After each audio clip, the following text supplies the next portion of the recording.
What's happening, peoples? I'm going to give you a semi-late UFC Fight Night 15 predictions. Here coming from Omaha, Nebraska, at the Omaha Civic Auditorium.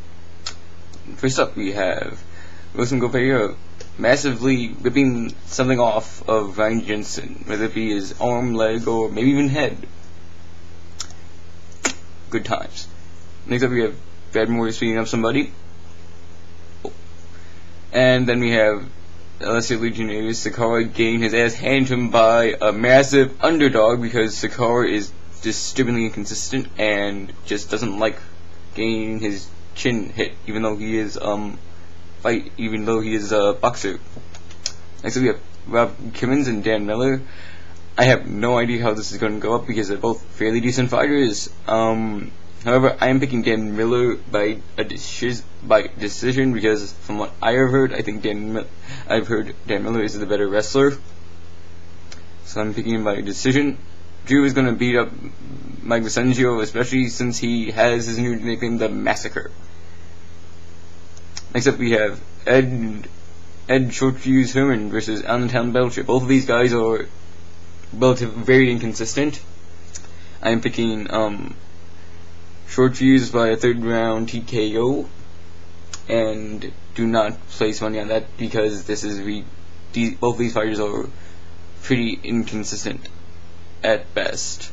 Next up we have Joe Lozon choking the hell out of Kyle Bradley after he just got knocked the fuck out by Mr. Chris Lido, who is not on this card, so who cares?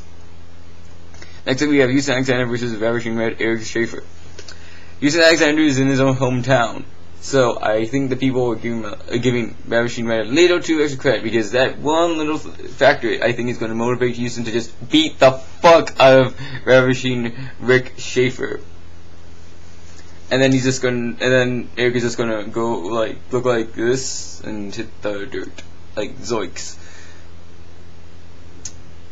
Because again, Omaha. He's fighting out of Omaha. He doesn't want to lose there, and that's going to motivate him. And he has been working hard for this fight. Next, we have Nate Diaz beating up Josh Neer, and then we have Mac Danzig versus Clay Guida for the main event.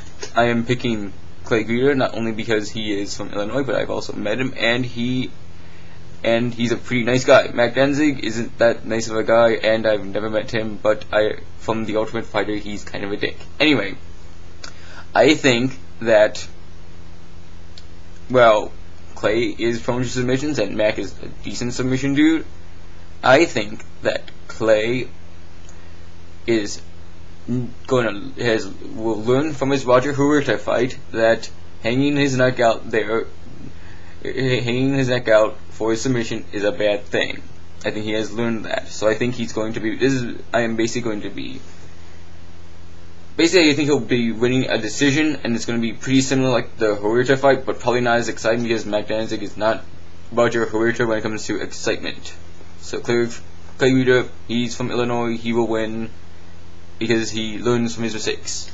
Peace out, yo. Oh yeah, and I'm going to read it in memory of Evan Tanner.